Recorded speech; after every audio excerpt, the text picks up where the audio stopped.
Jeremy Bradley here, back at the controls, celebrating 12 years on the air. Thanks to everybody who is sending in your well wishes. It's always great hearing from you. I do appreciate that. And celebrity phone lighting up again. Wow, you guys timed that perfectly. Let's go to the phone. Hi, you're on the air.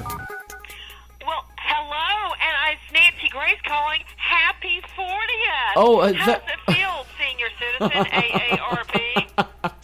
Why is everyone... Nancy, really, come on. We're both in our early 30s. How can you do this to me? Really? Well, wait. I actually thought before today that you were in your 50s. Are you telling me you're just 40? Oh, you know what? Why do you keep saying you're in your 30s? Okay, you know what?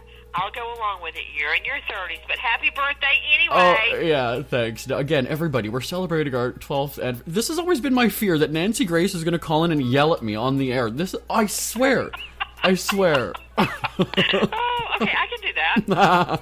All right. You know what? Thanks for calling in, well, at least to razz me, and I love that you kind of do that to your co-star now. You know what I'm talking about, right? Poor Dan Abrams. Wink, wink. I was talking about the new show, Grace versus Abrams, and let's rewind, because the two of you started your battles on Good Morning America, wasn't it? Okay, I guess the senility is setting in. Uh-oh, oh no. Poor guy, and he's only 40. Listen, we started arguing a long time ago. This is what happened. As you know, I was a crime victim to start with. Yeah. I was in school studying Shakespearean literature when my fiancé, Keith, was murdered. I dropped out of school and really was in a bad place. And I ultimately went back to school, not to study Shakespeare, but to go to law school to become a felony prosecutor, to hopefully help other crime victims. Well, I prosecuted felonies for 10 years in inner city Atlanta, and I was invited to sit on a panel of so-called experts in New York. Well, catch this. I almost didn't go because I was in the middle of trial prep on a serial rape case, and I didn't want to screw that up. But I figured, you know what? I've got enough time to be on one night. So I fly to New York. I sit on the panel between Johnny Cochran and Roy Black. Cochran off the O.J. Simpson case and Black off the William Kennedy Smith debacle. We got in a big fight. Who was in attendance that night in the audience but Dan Abrams? Of course, he sided with Johnny Cochran. Surprise, surprise. And I had him in my crosshairs ever since. He was at Court TV as an anchor when I joined in 97. So we knew each other all the way back then, and then resumed our battles on Good Morning America. Okay, all right. And let's be honest, he's afraid of you, isn't he? Well, I don't know. I would never admit to that, but he does have sometimes a deer-in-the-headlights look when I come at him. But, he's a pretty smart guy. He can fight back. I know that look. I just had it. You can't see it, though.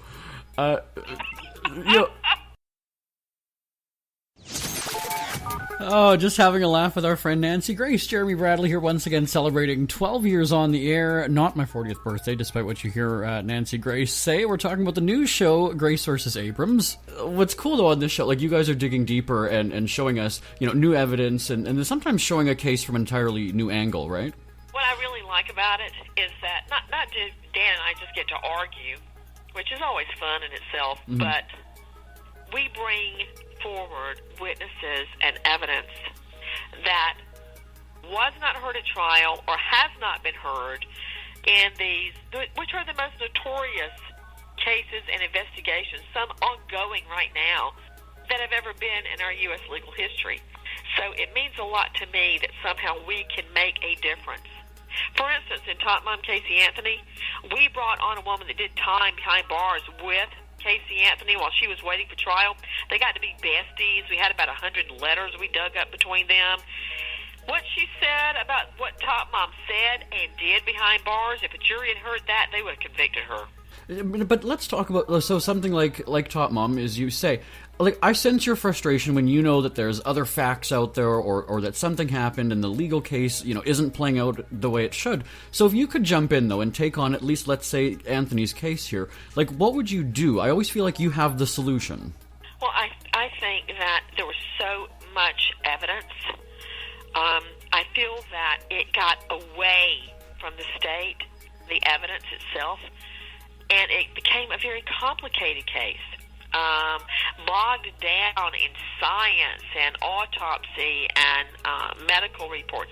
I remember when I would have a homicide case, I would go, and I'm sure it would drive me crazy, and drive my beat-up Honda to the ME's office, the morgue, and sit down with the doctor, which I'm sure they thought they didn't have time for me, and go through every single line of the autopsy report and say, what's a hematoma? And they'd say, it's a bruise.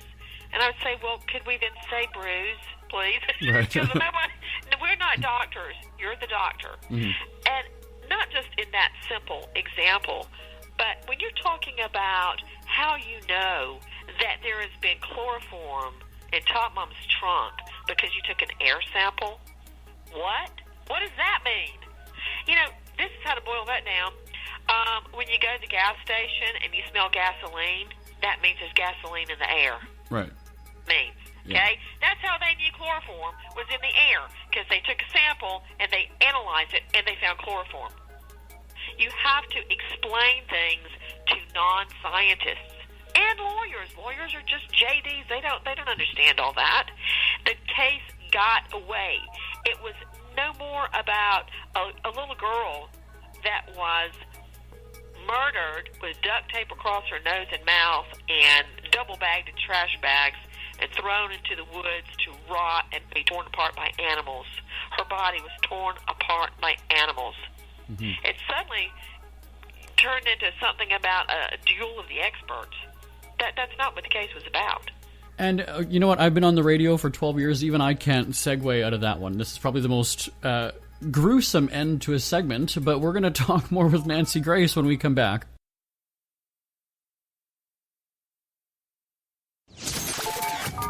Jeremy Bradley here again, celebrating 12 years on the radio. Nancy Grace joining us on the line. Why are there so many high-profile cases that just seem to go sideways? So, is it like you say that there's complicated lingo, or there's just too much involved? Is it lawyers, juries? What? That's a good question, because my dad, who I miss horribly, his birthday was yesterday. He went to heaven. He didn't have a college degree. He turned down a college scholarship to go fight in the World War. He understood it. Mm-hmm. And what I'm saying is, you don't have to have a college degree to understand it. It needs to be put in terms that anybody can understand. Why do cases go sideways? Look, the prosecution tried so hard in that case. I also think it depends on the jury. I always say, and I said it at the time I was striking juries, your case, when you put number 12 in the box, your case is done. It depends on who is on the jury.